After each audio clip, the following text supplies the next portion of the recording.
আসসালামু আলাইকুম আরহামতুল্লাহি আবরাকাতু। আমরা ধারাবাহিকভাবে কোরআনুল কারিমের সূরাতুল আলে ইমরানের ২৬ নং আয়াত পর্যন্ত সহিহ শুদ্ধভাবে অঙ্ক শিখেছি। এবার আমরা ২৭ নং আয়াত সহিহ শুদ্ধভাবে অঙ্ক শিখব ইনশাআল্লাহ।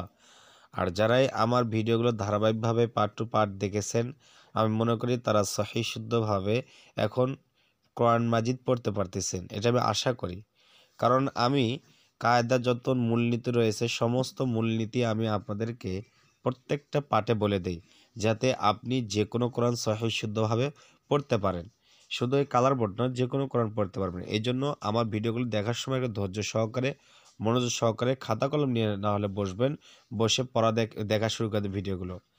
আমার ভিডিওগুলো দেখলে আপনি যে কোনো কোরআন পড়তে পারবেন ইনশাআল্লাহ। আর আপনি যদি আমার চ্যানেল নতুন হয়ে থাকেন, অবশ্যই আমার চ্যানেল সাবস্ক্রাইব করবেন, লাইক করে দেবেন। আউযু বিল্লাহি মিনাশ শাইতানির রাজিম। বিসমিল্লাহির রহমানির রহিম। তুলিজুল লাইলা, তাও পেশ তু, পেশের বাম পাশে জজমুল্লাহ, এটাকে হলো জজমুল্লাহ হরফ ডান দিকে হরকতের সঙ্গে একত্রে একবার মিলে পড়তে হবে, এটা মনে রাখবেন। তাহলে তাওয়া পেশ তু, পেশে আবার একটা মূলনীতি হলো পেশের বাম পাশে জজমুল্লাহ ওয়াও থাকলে সেখানে অবশ্যই একাল টেনে পড়তে হবে। তাহলে বলবো তু, লামজেল্লি তুলি, জিমজা লামকে ধবে, লামের তাসদিদ রয়েছে, এই তিন দলের চিহ্নকে বলা হয় তাসদিদ। এই তাসদিদ যে হরফ থাকবে সে হরফ দুইবার উচ্চারণ করতে হবে। যেরকম দেখেন জিন লাম্পে জুল, লামিয়া যেমন লাই, জুল্লাই জুল্লাই, তুলি জুল্লাই। কি বুঝলেন? যে তাসদিদওয়ালা হরফ দুইবার উচ্চারণ করতে হলো, আর জজমওয়ালা হরফ একবার। যেমন লামিয়া যেমন লাই, তাহলে জজমওয়ালা হরফ কয়বার? একবার। এই দুইটা মনে রাখবেন, এই দুইটা হলো গুরুত্বপূর্ণ কোরআন মাজিদের ভিতরে, একটা তাসদিদ একটা জজম। যদি মনে না থাকে লিখে রাখতে পারেন।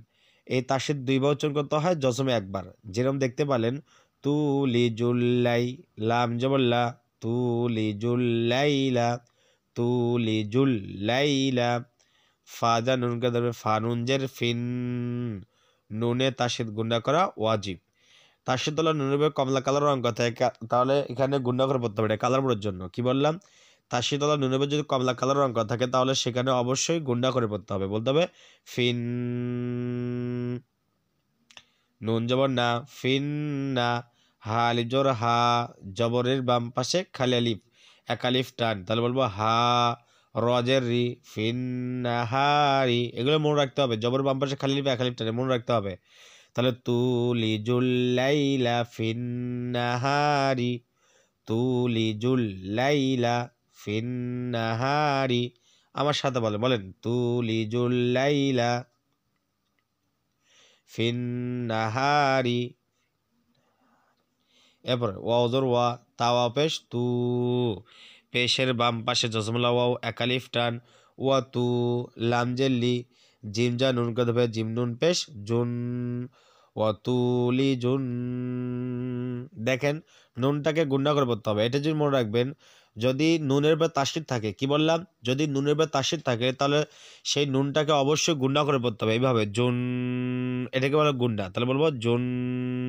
অথবা তাসদিদ হলো নুনের বা যদি কমলা কালার অঙ্ক থাকে তাহলে সেখানে অবশ্যই আমরা গুণা করবো। তাহলে বলবো তুলিজুন, নুন জবর না, হা আলিফ জবর হা, জবরের বাম পাশে খালি আলিফ এক আলিফ টান, না হা, র জবর র, না হা র, তুলিজুন নাহার, তুলিজুন নাহার।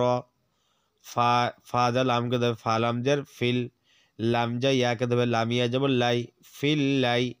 দেখেন লামে তাসদিদ রয়েছে, তার সাথে দুইবার উচ্চারণ করতে হবে। ইয়ার পর জজম রয়েছে, জজমুল হরফ ডান দিকে হরফের সঙ্গে একত্রে একবার মিলে পড়তে হবে। তাহলে বলো ফিল লাই, লামজের লি, ফিল লাইলি, তুলিজুন নাহার ফিল লাইলি।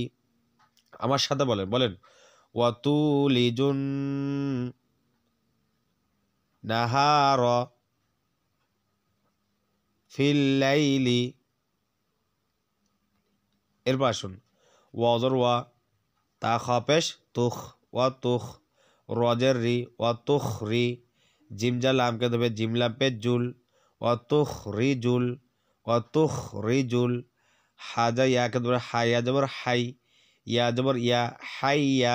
দেখেন ইয়ার উপরে তার সাথে রয়েছে, তাহলে ইয়াটা দুইবার উচ্চারণ করতে হবে। বলতে হবে হাইয়া, হা বাতাস ছেড়ে দিয়ে, এটা হলো লম্বা হা বাতাস ছেড়ে দিয়ে, হাইয়া ওয়াতুখরিজুল হাইয়া ওয়াতুখরিজুল হাইয়া।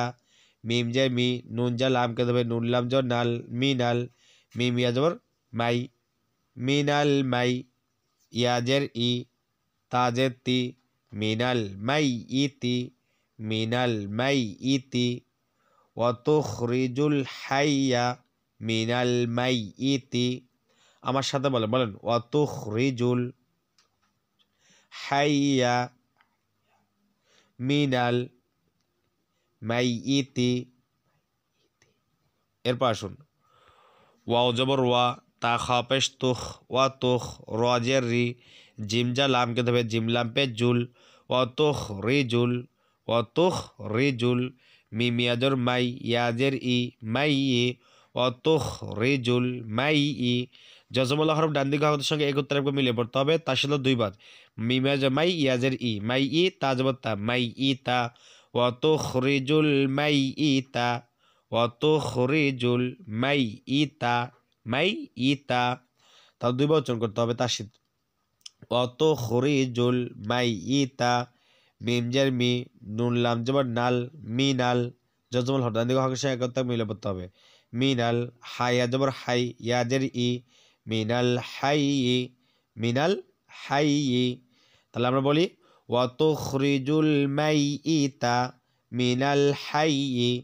আমার সাথে বলেন, বলেন ওয়াতুখরিজুল মাই ইতা, আগে পড়ছি মাই ইত, মাই ই, মাই ইতি, এখন পড়তেছি মাই ইতা। তাহলে ওয়াতুখরিজুল মাই ইতা মিনাল হাইয়ি। এরপর আসো ওয়াজর ওয়া, তাজা রোয়া কাটবে, তার অজবত তাও, তাও মোটা হবে, তাও ওয়া তাও, জাপে জু, কফেশ কু, ওয়া তাও জুকু, ওয়া তাও জুকু, ওয়া তাও জুকু। মিম নুন জবর মাং, ইকফা। কেন ইকফা? দেখেন নুন সাকিনের পর তা রয়েছে, তাটা হলো ইকফার হরফ, ইকফা 15টি। যদি এই ইকফা সম্পর্কে জানতে চান, যা ডিসক্রিপশনে ভিডিও দেওয়া আছে সেখানে দেখে নেবেন, কারণ ইকফাটা এলো গুরুত্বপূর্ণ। এটা যদি ভালোভাবে না বুঝতে না পারেন তাহলে আপনি কোরআন মাজিদ সহি শুদ্ধ পড়তে পারবেন না। এই জন্য বলতেছি আপনি ডিসক্রিপশনে ভিডিও দেওয়া আছে সেটা দেখে নেবেন। তাহলে মিম নুন জবর মাং ইকফা, নুন সাকিনের পর তা রয়েছে। আর একটু সহজ করে বললে, যদি নুন সাকিনের পরে হামজা হা, আইন হা, গইন খ, এই 6 হরফের কোনো একটা হরফ যদি না থাকে, সেক্ষেত্রে নুন সাকিনটাকে আমরা অনিঃশব্দে গণ্য করব। কি বললাম? এই 6 হরফ হামজা হা, আইনা, গইন খ, দেখেন তো নুন সাকিন বা হামজা হা, আইনা, গইন খ আছে? নাই। না থাকার কারণে আমরা নুন সাকিনটা অনিঃশব্দে গণ্য করতেছি, বলতেছি মাং। আর যদি থাকতো তাহলে বলতো মান, যেহেতু নাই সেক্ষেত্রে হলো মাং, মাগ অনিশ্বর, মাং এভাবে উচ্চারণ করবে। তাহলে বলো ম্যাং, তা জবর তা, শিনালি জবর সা, মাদ্দে মুত্তাসিল, ওপরে মোটা চিহ্ন, বামে গোলা হামজা, 4 আলিফ টান। তাহলে বলবো ম্যা তাশা, হামজা পেশ উ, ম্যা তাশা উ। বাজের বি, গইনজা ইয়াকে ধরে, গইনিয়া জবর গয়, বি গয়, রজের রি, বি গয় রি, ম্যা তাশা উ, বি গয় রি। হাজের হি, সিনালি জবর সা, জবরের বাম পাশে খালি আলিফ, এক আলিফ টান, হিসা, বা দুই জের বিন, হিসাবিন, মা তাশাউ বিগাইরি হিসাবিন। এখন তো অক্ফ করে থেমে পড়ি, তা 12 সাকিন দেবো, সিনটাকে আমরা সাটাকে আবার 3 আলিফ টেনে পড়বো। অর্থাৎ যে হরফটা এক আলিফ টেনে পড়তে হয়, তার পর হরফকে সাকিন দিয়ে অক্ফ করলে থামলে সে এক আলিফ টানটাকে 3 আলিফ টেনে পড়তে হয়, এগুলো মাদ্দা আরজি। তাহলে আমরা বলবো হিসাবা।